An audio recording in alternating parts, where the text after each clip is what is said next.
Well, good morning. Welcome to B Cube Sunday Morning. We are thrilled to have you here, but we have a slight issue, and that is that our guest, Mark Tufo, is having some technical difficulties, I believe. For those of you who don't know Mark Tufo is a writer of somewhat epic skills. He writes a series called Zombie Fallout, or wrote. He just published the last of the 25 book series. And good morning, Andrew J. Lucas. It's good that Andrew's here. It means I'm not alone.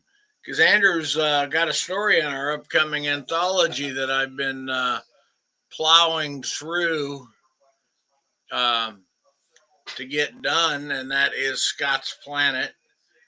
It's a fine story he's got in there.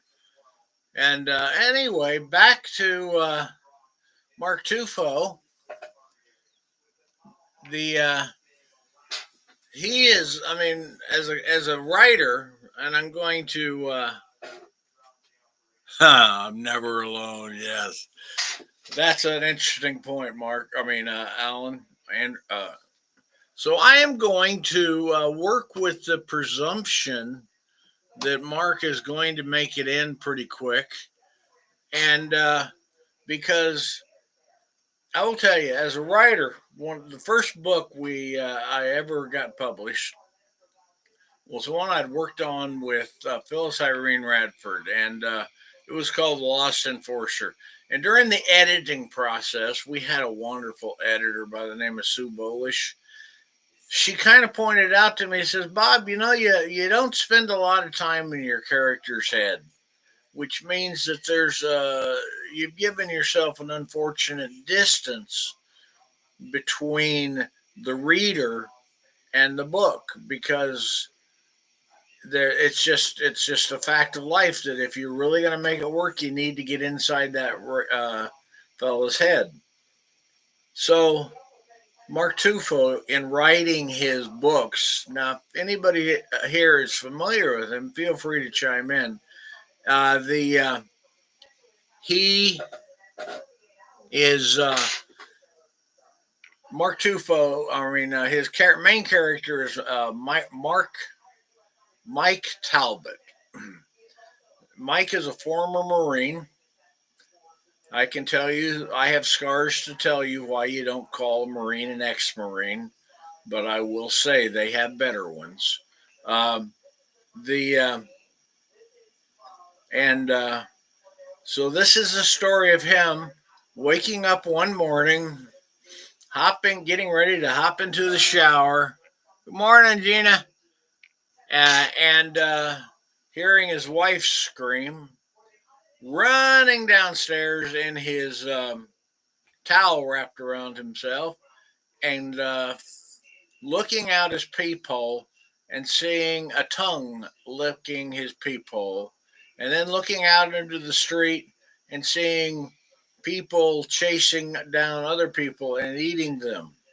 Turns out that they had a flu epidemic, an H1N1 virus, that they kind of rushed the um, vaccine a little bit and used a live virus. And it turned out everybody who got the virus turned into a zombie, and anybody they infected obviously turned into a zombie.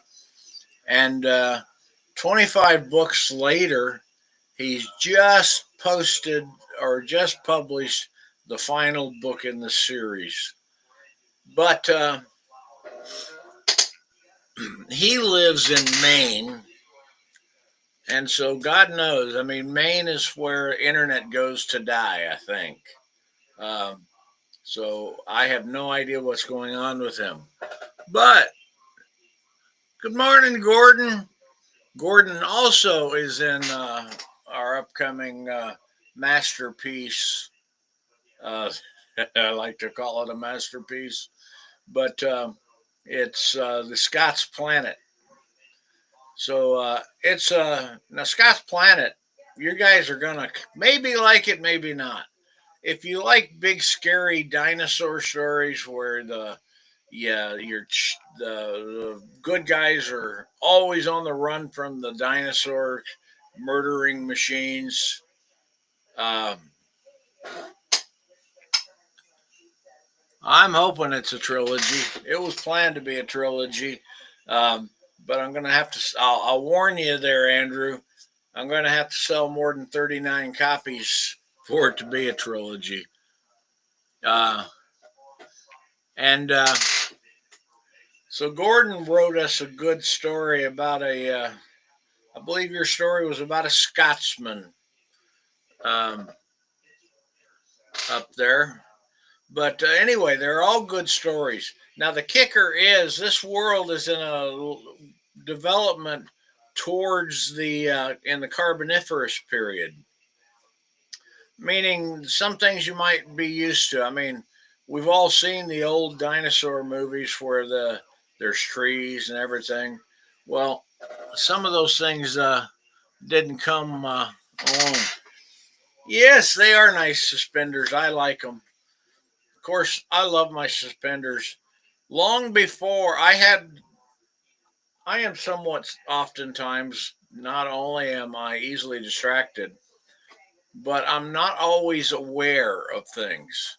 And I bought myself a pair of rainbow suspenders before I ever knew that the rainbow had been adopted as a pride emblem. In fact, even before they were calling it pride in a broad thing. And I wore it to a good sized science fiction convention, and so many people seemed so happy to see my rainbow suspenders and were nice to me and telling me how much they liked that I was wearing them, and I was clueless. But I that pair has worn out, and I've still got more. But so making the point with suspenders is Happy Pride Month. We're having a right now. And I am guessing that, unfortunately, my buddy Mark isn't going to show up, which is sad because he, he writes. People say, well, oh, I can't read a zombie book. I don't read horror. Well, I tell you, I don't watch the Walking Dead. Uh, I used to, but I never watched an episode after they had that murder fest or whatever the killing where they just sent a guy out with this wire wrap baseball bat and just killed everybody. It was like, okay, you've taken it from entertainment to whatever you could possibly want to watch that for. But anyway, now he Mark Tufo brings in humor, um, and he brings in animals. If he did something that I applaud him for, and and that is he has in his real life he is married with 3 kids and 2 bulldogs, English bulldogs. He loves his English bulldogs. You can tell that as he carries them through his series. I mean, in one scene in the first book, the English bulldog. You know how dogs, and especially that kind of dog, can be.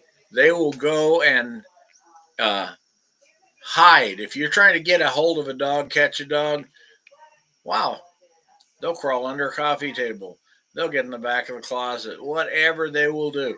And so he's got zombies are breaking down the front door. His bulldog has decided to hide underneath the coffee table. Now, in all the other books, you wave goodbye to the dog and have a touching scene as the whimpering dog is pulled from his arms.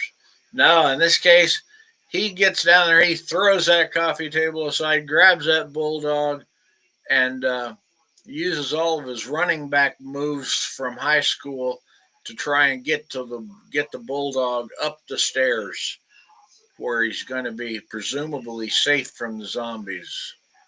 Well, long story short, he makes it. At which time his wife says something to the effect of "It's just a dog, Mike." And to his credit, he didn't shove his wife back down the stairs. Uh, but the it is he just it's little episodes like that and the humor that he puts into it and the characters. Oh my God, the characters. Once you meet them um, in the book, you can literally remember their names and their attributes. And since he's got 25 books, that's kind of handy. But anyway, back off of Mark because again, while I will, I wonder if I should guilt him into another appearance over not making it today. But I cannot blame him over the main internet. So as you guys, oh God, yeah, Dean Koontz and that what's that yellow dog he had that kept saving the day. I kind of like Dean Koontz. His birthday I think is coming up on July 9th. The guy's like 80 years old or something, and he is a heck of a character.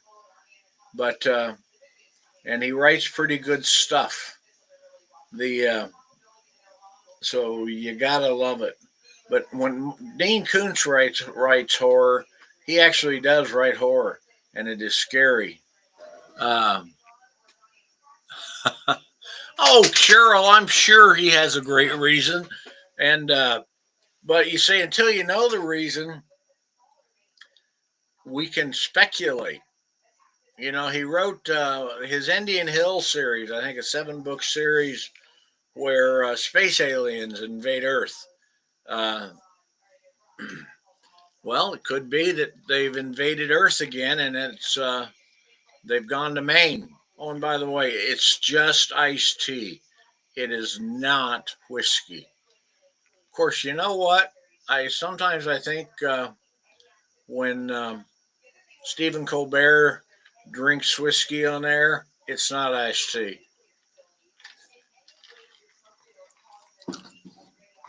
He seems just too much enjoy it. So anyway, I woke up this morning. Now, those of you who know me know that I know Donald J. Trump is an idiot. I didn't say stupid, but his judgment is somewhat horrible. Um, yeah, I could use some. I got a whole bottle of gin in there I picked up when I was down at uh, WesterCon in Nevada, Tonopah, Nevada. I got to say, I've never seen a WesterCon in such a small little town. It was interesting. But I picked me up some gin, and I could readily see dumping that. No, I don't have room. I don't know. You think I could get a half bottle of gin in there? Maybe. But I got work to do today because having sent out the proofs for Scott's Planet, they're rolling back in today. And God, I do love my writers um, because I don't care how good you proof it, how nice everything looks. There is always something. Donald the Menace is upright senile. There are moments he is. He has, I would guess, what he calls good days and bad. Good days where he is able to effectively be evil and mean all by himself, and bad days where he has to ask Stephen Miller, what mean things should I do today? Because, I mean, right now, this deportation thing he's got going on, is a nightmare. I don't understand. I mean, cruelty is just it, it's we don't need to be there. And I can't remember. I think it was on the Eisenhower administration. Hell, a couple things happened in the Eisenhower administration, but the they tried to do mass deportations. It didn't work out well, and right now it's not working out well. And I'll tell you what. I'll be honest here. When Don when Trump said, we need to, if we've got gangsters and criminals out there, which according to him, being brown is criminal. Um, the yeah, bombing terror. But if somebody is a violent criminal, wreaking havoc in their neighborhood, causing fear and distress, you know what? I got no problem deporting you or seeing you be deported. But right now, when we're deporting families and we're deporting people who are working for a living and making this and actually doing things to make the country great. I mean, the people who build our houses, um, and and I know this is not everything that the migrants do, but this is a lot of it. But the people who they're talking about nursing homes not having enough people to do what they do. The you know, people who are going to work every day and doing what they should be doing and making the country better, stronger, and more effective for it, rounding them up, or the people who are doing the going to the court hearings that you're supposed to go to just so you can get your citizenship to be a legal resident of this country, to wait out in the hallway for them and then arrest them. Uh, the I mean, it's evil. It's flat out evil. Stephen Miller is an evil man. I can't even remember his name. That the guy that's in charge of the deportation process. One of the last things he did, if I remember correctly, was before he got appointed, he was speaking at a neo-Nazi rally.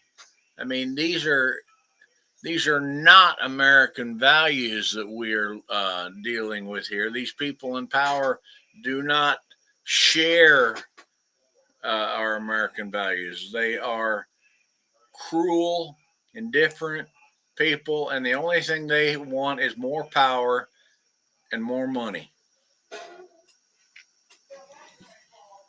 Yeah. Well, Barbaro says they cook incredible food. They Tom Holman, yeah, that son of a bitch. The I mean, how many times? I mean, we are just like in this world. If you we have approached a world of the militarized police force, and ICE is part of that, where you disrespect us, we're going to break your legs. We're going to beat you up. If you do something we don't like, we're going to hit you. And that's why when these Minnesota gunmen assassinated one couple and then tried to assassinate another member of the house, where the one member was a member of the Minnesota House. And Trump came out and said, "Oh, I decry the violence." That's bullshit. That son of a bitch was sitting on his campaign stage in 2016, urging his followers to beat up people who disagreed with him, who dared to speak out or shout out. They, it's just, you know, how I just don't understand. his approval rating on how he's handling immigration is actually one of the only places he's in positive numbers. I just don't understand what happened to this America where we think that that is the right thing to do. And it's terrible. And I made a post this morning somewhere that I said, you know, if I had a God, I'd pray for justice for Donald Trump. As it is, though, we're going to have to settle for karma. And I tend to not wish ill on people because I try to be a nicer person uh, than I am. And just the idea, I mean, this is like every school bully we ever saw in any movie is now president of the United States. And it's just unfathomable that we are letting this happen. And now, I mean, he bombed Iran. And what even makes it worse is I heard reference when some 4-star general that looked like he had retired, I think, or who looked like he went to the same tanning salon as Trump, um, was brought up the hostage crisis in Iran. Now, for those of you who don't understand history or don't remember history, and I got plenty of researchers out there that are going to line up in the comment section, and please do if I get this wrong. But I believe it was 1956, 7, 8, somewhere around in there. Iran was a thriving democracy, the largest one in the uh, Middle East. And then, as democracies are wont to do, they didn't take orders from the United States. And somehow the Cold War intervened, and we felt that we needed a strong man there. And so we overthrew the democracy and put the Ayatollah, not the Ayatollah, but the Shah of Iran in power, who turned into be one of the most despotic rulers that if Trump even knew he existed, he'd probably have a picture of him in the White House. And when the Shah was overthrown, we weren't exactly thrilled about it, and we wound up. The people of Iran are a brave, bright, intelligent group of people, and they're being held hostage by religious extremists, my opinion. And but those religious extremists took some 52, I think, American hostages, and then Ronald Reagan made a deal with Iran that says if you don't release them until I get into power or until after the election, it'll be good. And so bringing up the Iran hostage situation, which is something we caused, uh, we inspired a bunch of religious fanatics to go be religious fanatics. And now we're actually bombing a country, entering into war um, over um, our desire to help possibly one of the worst leaders in the world, and that's Netanyahu. Don't get me going on Netanyahu. Oh, what the hell? I'm going on it anyway.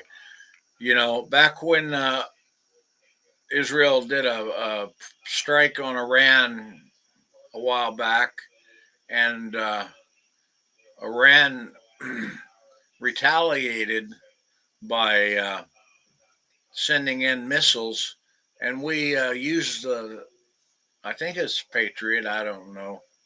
Where's Jim when I need him? And we kept him from hitting. Netanyahu could have said, "Yep, okay, good. Now we're even. Let it be. Let's not make things worse." Netanyahu is somebody who just has one fundamental principle: what can I do to make things worse? And Then it all escalated until today. We are sending our bombers to bomb 3 sites in Iran. And I tell you, American citizens are going to die from what we just did overnight. And they're probably not going to be military. They're going to, you know, it's just wrong. What act of Congress? He took us into an active war. No coalition building, no um, congressional approval, oversight, anything, just war. He had a toy, he needed to use it. I I fear that this is the first president in the modern times that I really fear would delight in dropping a nuke somewhere, and he would. But that's just me on a rant. What do y'all think? I mean, I know you're out there. I can see your comments. What's the biggest fear we have right now, other than the fact that when we put out Scott's Planet, that it's going to have a typo on the cover? Oh, you think that can't happen? I was watching the Colbert Show the other night, and I don't remember who it was on there, or maybe it was Jon Stewart, but a writer came out and he was laughing his ass off because right there on his book, sitting on the desk, is a typo that he hadn't found until the day the book came. Now, those of us who write, know that typos, there is a typo god somewhere that actually can go onto your computer and insert typos. Um,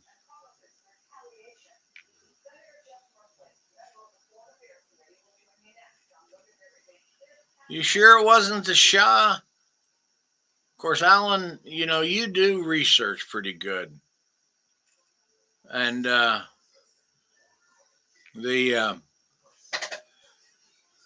I'm catching up on the comments.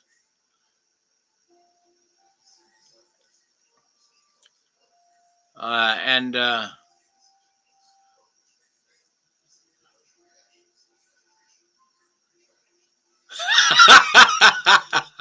sorry, Cheryl. That's about the right way to put it. This timeline needs a reboot. And while there's plenty of places I would reboot it, one of them would be I would go in there and transport myself to James Comey's office as he's sitting down there preparing to write that second letter reopening the Hillary email. Which, by the way, you notice that 4 years in power, suddenly Trump didn't find any criminal activity in the Hillary email. He just wanted the issue. And James Comey, that worthless piece of shit, did it for him. And therefore, we got a Donald Trump presidency. Now, it started BQ Press, but I would rather have never published and sold a single story in my life than if that meant making Donald Trump not be president. I would give up this illustrious career. But that's that would be an interesting thing to do. Now, let me ask you guys, you're out there, and with the notion of resetting the timeline, oh God, alternative timelines. Resetting the timeline to avoid Donald Trump. Now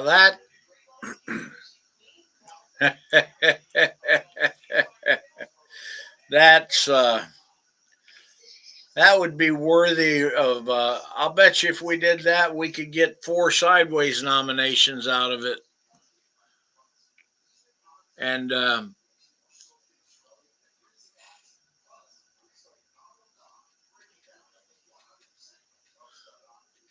well, Cheryl, we can never always change the timeline because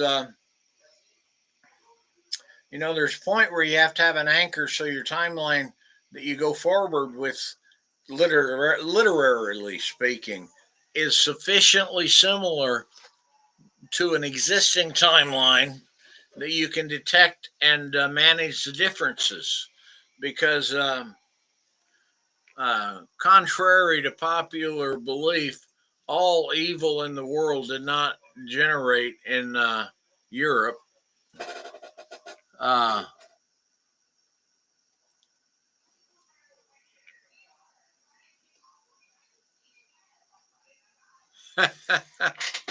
well, it's funny. I was reading this about the Boston Tea Party, and I think about how things are so reversed because it was the South that was so opposed to not want, or the colonies of the South, which, mind you, were smaller and of, you know, they enjoyed the relationship they had with Britain, and they did not want to rebel.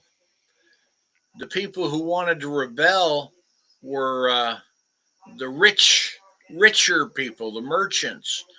We didn't want to pay taxes. America's rich, flat out, and I know this is shocking to those of you alive today, didn't want to pay taxes for the government that they wanted. They wanted England to man the frontier that existed in the post French and Indian War and protect those brave settlers from the vicious Indians that were out there. And so that meant British troops, strings of forts, expenses. And the British said, if you want it, you're going to have to pay taxes for it.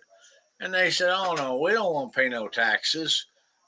And so it was our desire to not pay taxes that led us to the Revolutionary War.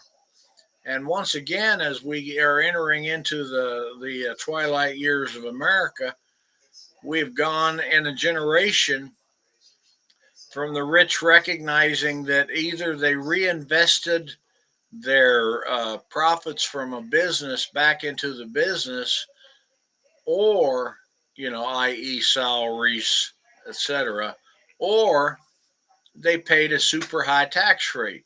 These days, they want to pay this.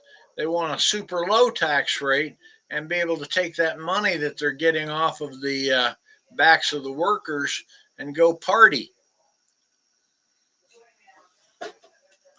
Uh, yeah, Barb, I know, but the and I don't defend it. Uh, the and possibly some of the most evil was the way the Spanish did it. But remember, the Spanish were here 100 years before the Europeans showed up, and you know, I was reading once. We didn't. Yeah, once I read a book, but the history is written by the victors. Um, After the South lost the Civil War, they spent the next 50 years um, trying to retell the story of the Civil War about how noble it is, etc., the lost cause, you know, and you know, the Southern poor as a culture, I pity them. They were convinced to go to war for rich farmers and slaveholders, and ever since then they've been buying the BS that somehow that they were cheated, that they never really lost the war, that they had the superior culture, which is like all BS. You hear the stories about how Donald Trump, if he can figure out how to do it, he'll have his image uh, laser etched onto uh, Mount Rushmore before his term's over. If they really want to carve Donald Trump's picture on a mountain, I think the one they should carve it on is Stone Mountain, Georgia. I'm not denying that Spain ain't part of Europe, but the and all the things that took place, the plantation slavery in the on the island nations, and then into the South, it's horrible. Um, but if we're going to have what I'm pointing out, if I was wanting to make uh, the historical reset for the sake of justice, I would probably buy Adam a condom and say the rest of the planet would be better off without the rise of man. Um, because there's an interesting thing. I think it's about whenever humans entered into a biosphere, in about 50 years, there ain't nothing left alive that's edible over 100 pounds.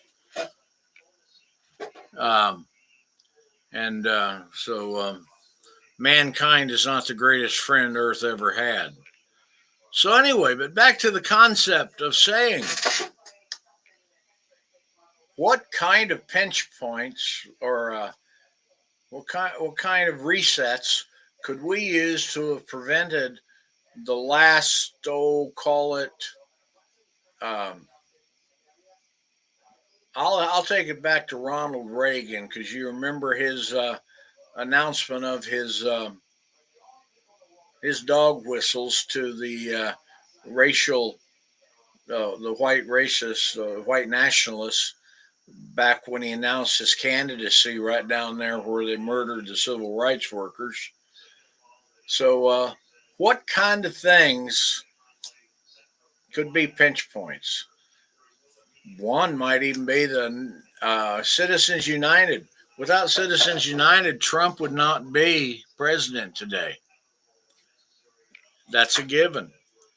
Uh, Without the fairness doctrine, we wouldn't have 3 or 4 billionaires controlling the content of our media. It's just uh, an amazing concept, all of these things like that. Okay, Theo, I missed the significance. Oh, the Iran Contra affair. Oh, wasn't that special? I mean, they actually had us living in fear that somehow Nicaragua was going to invade Texas. If they'd have just asked nicely, I think we could have given it back. Well, Nicaragua never owned Texas, but you know what I mean. Um, yeah, there's I got a rugged U.S. settled by rugged individuals. I got a novel outline that I've had outlined for ages that I keep telling myself I'm gonna get written before I die, which means I better get quick. And that is most of you guys.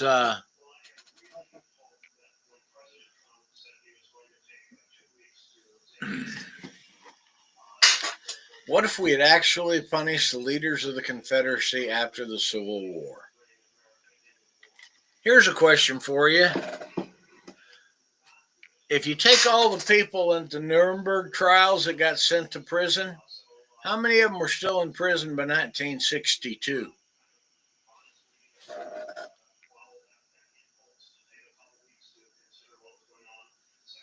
Well, that's an interesting question. Making Reconstruction mean something.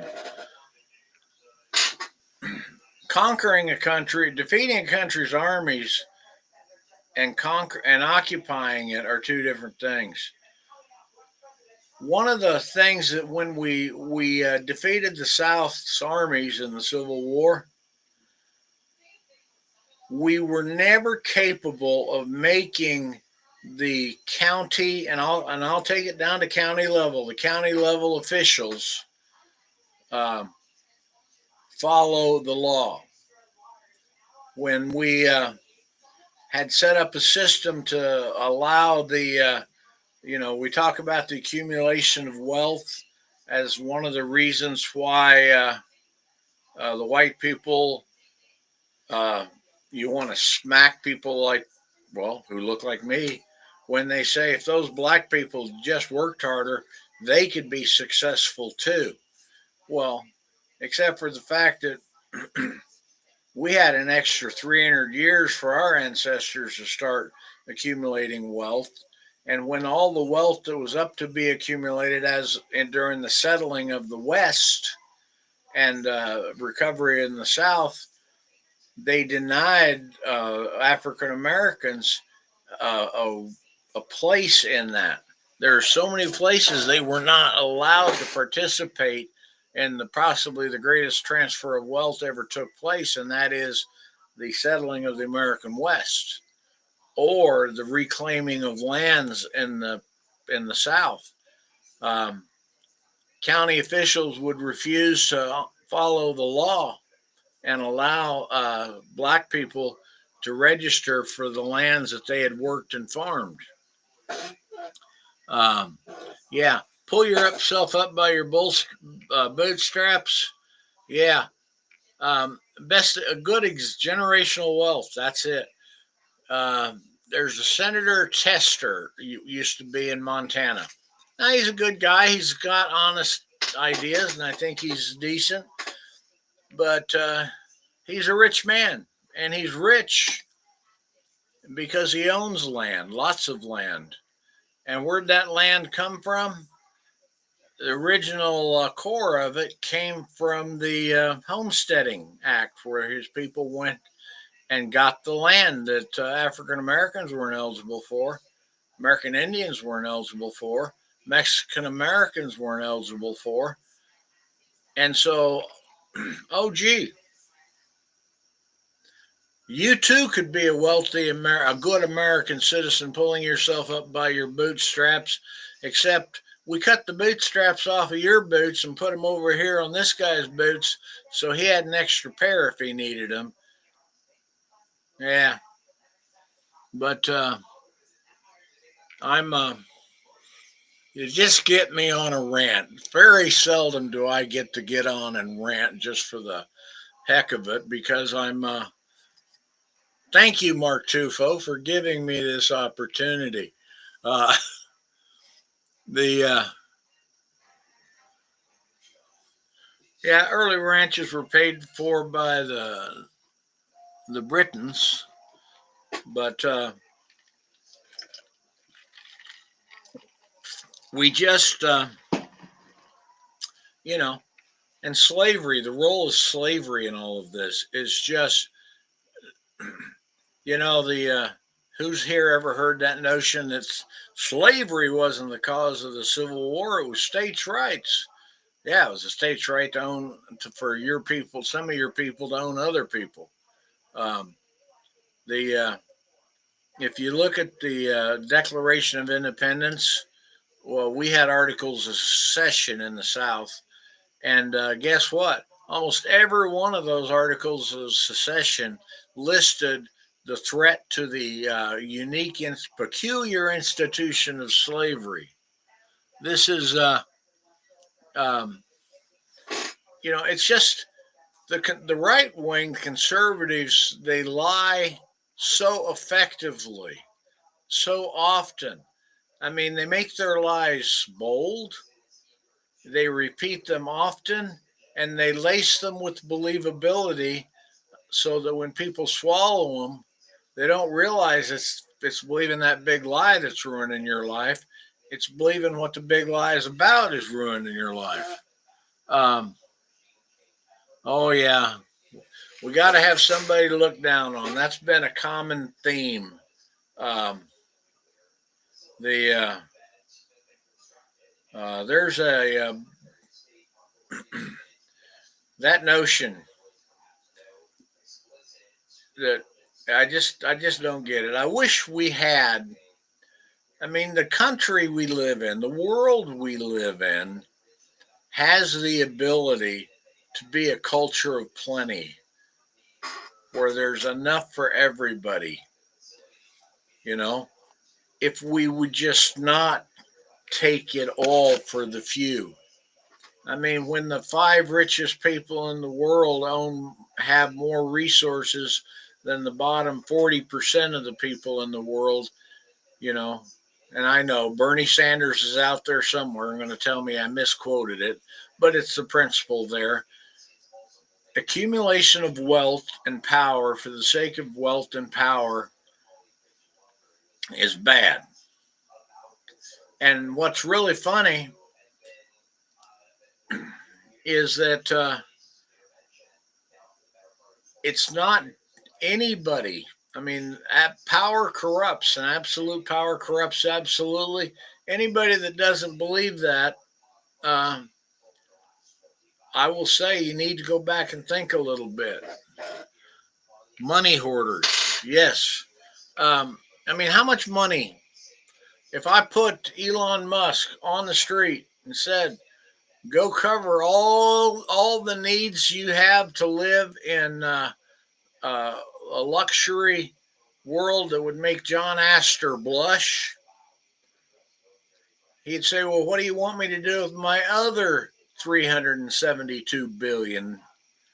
I don't know. How about build a few hospitals? How about we stop charging children to go to college? The greatest boom in America ever had that came from within and not just pure exploitation of empty land came when we took money and invested it in our citizens so that under the GI Bill so they could go to college. There's how you grow a country. There's how you make things better. You let it be more equally divided. You don't just accumulate it all at the top. Um, I don't deny people who work hard and build a company a right to have a nice house or two. Okay. But do you need 27? Do you need, I mean, hey, if you got $1 billion, proud for you. You worked hard to get it, or you've got born into the right family. But after that, you're going to pay some serious ass taxes, dude. Um, yeah, there were a lot of black people that were not allowed to participate in the GI Bill. And I mean, I have no defense for the government back then. I mean, when you look and say that it was in our, I mean, there are people still alive today before women were given the right to vote. They were born before women were given the right to vote. There are people that are alive today before the civil rights movement, before the civil rights acts, um, which the South and their Southern congressmen have, and their crooked Supreme Court. I'm saying that with a straight face. Crooked Supreme Court that has ruled bribery is legal, and Clarence Thomas is a walking, talking example of legal bribery. Uh, you know, and I trace him all the way back to good God. Uh, if we had only believed, you know, God, I forget her name now. Um, we just we put people in power that will keep evil people in power. Evil begets evil. Wealth begets wealth. It takes money to make money. And those people who have money want to make sure that they get the most. I mean, how in anybody's conscious thoughts is it okay to let people starve in Africa while the food's rotting in a warehouse by ending what is a pathetic amount of aid that we were given so that we can take that money and refurbish a jet from Qatar or give Donald Trump a frickin' military parade. My father was in the Army. I served in the Navy. You know, I'm proud of our military people. Our military has done a lot of good in the world. And when Mark Espy told Trump, I will not fire on civilians, he didn't get lined up and shot. But I'm betting today, if Pete Hegseth was told to fire on civilians, you heard his answer to the congresswoman or the senator. I ain't going to answer that. They, yeah, there you go, Barbaro. You said it good. They don't put the money back in circulation.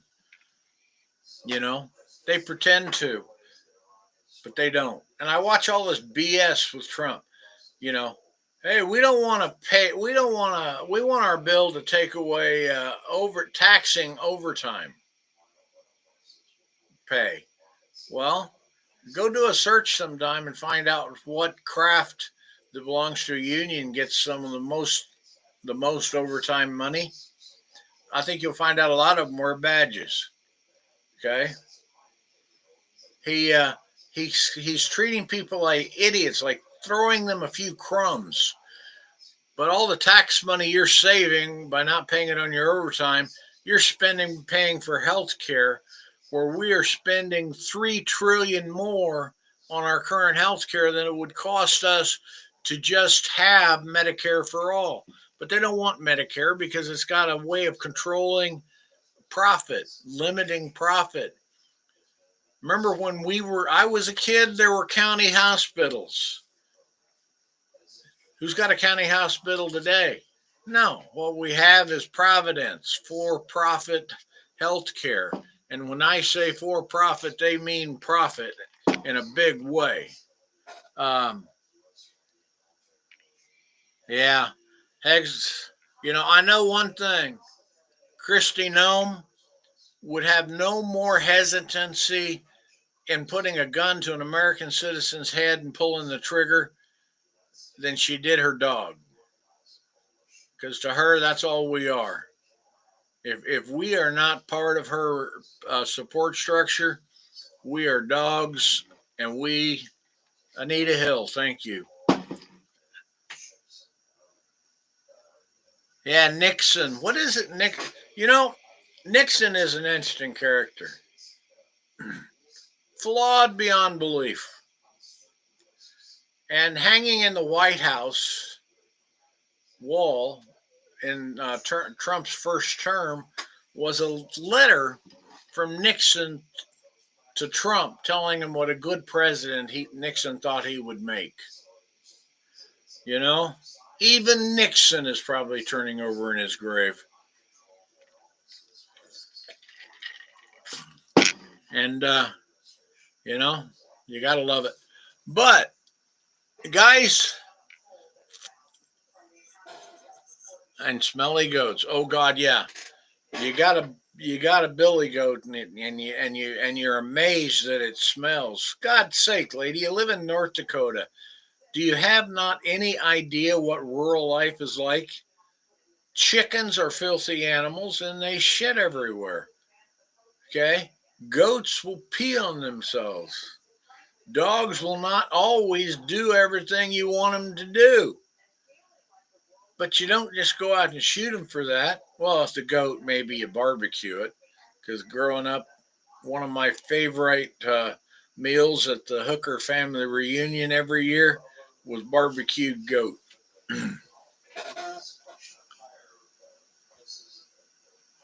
Yeah, hell, Nixon would be kicked out.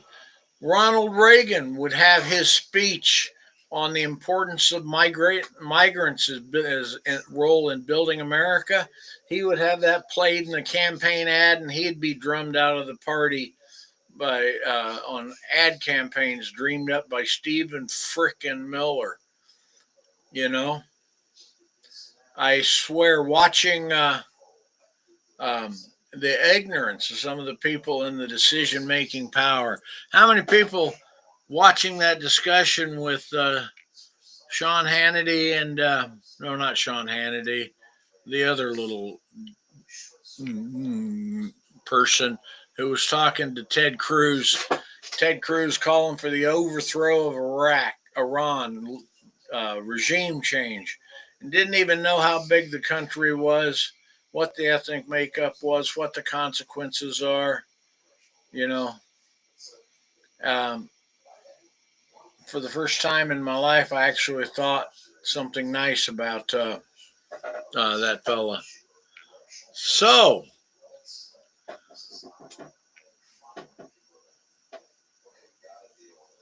goat cologne. Tucker Carlson, yeah.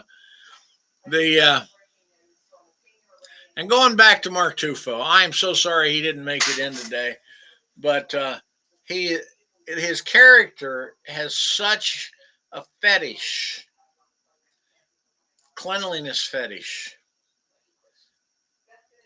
and it's one of the running lines in the zombie apocalypse that personal hygiene suffers during a zombie apocalypse. I have to imagine.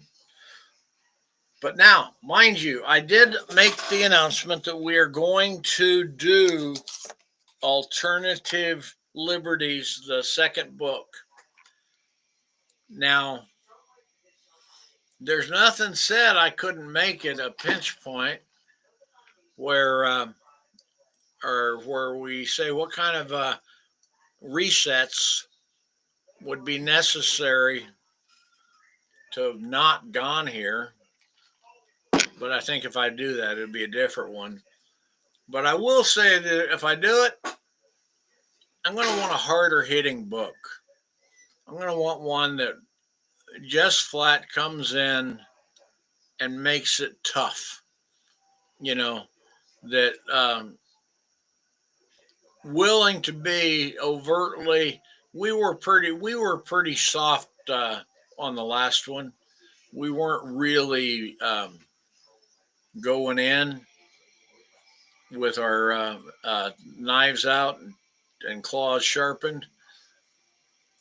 On the next one, the claws are going to need to be a little sharpened because I got just. We never imagined how bad this regime could be.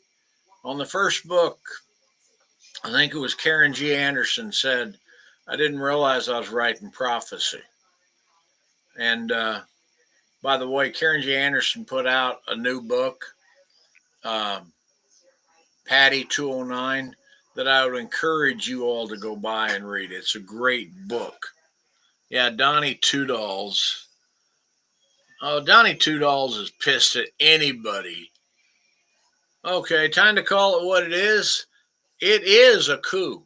Now, people argue with me at first when I called it a coup, and I said, "What is a coup?" I mean, they said, "What makes it a coup?" And that's a very frickin' simple answer. A coup is when somebody takes power beyond that which they were elected to or authorized by the governing documents, and Trump has done that. The the fundamentals of it are we are in the middle of a coup that is horrifying, absolutely horrifying. And I know I will see all of this played out at my trial, or at least snippets. No, it's not a coup. It's a coup. Uh, Andrew J. Lucas. But anyway, that said, guys, thank you for giving me that chance to rant today because God knows every now and then you just got to get it out. And uh, remember, vote, get out on the streets.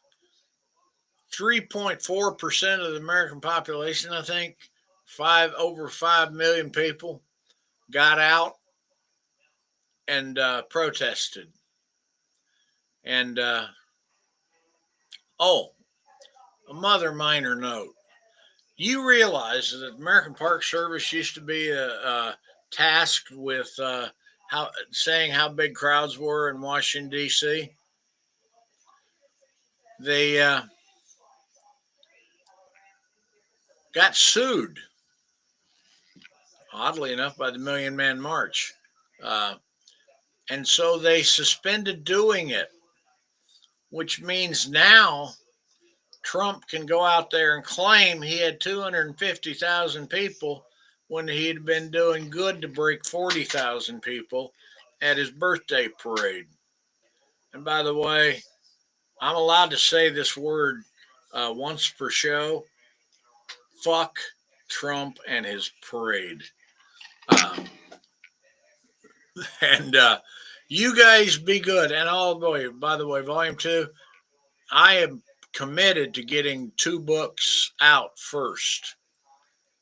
And that is Scott's Planet and Alternative Leadership. That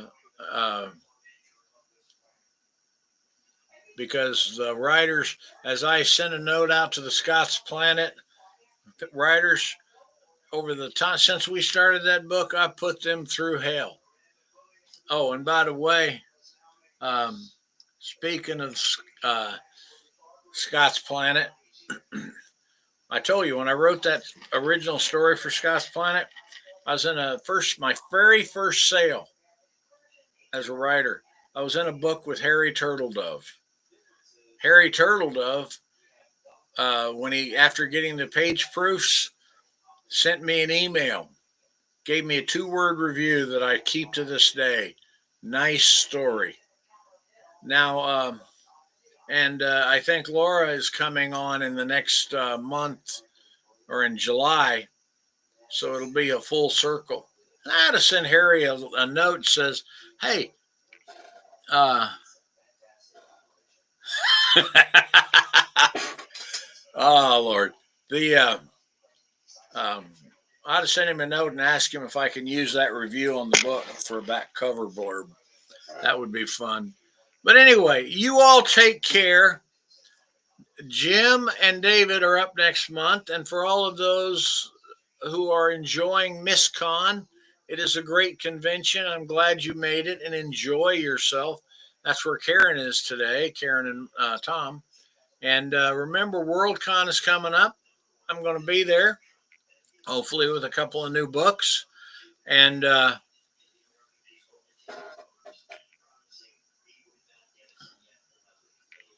I'd love to see a reference for that, Barb. Um, but anyway, you take care, and I'm going to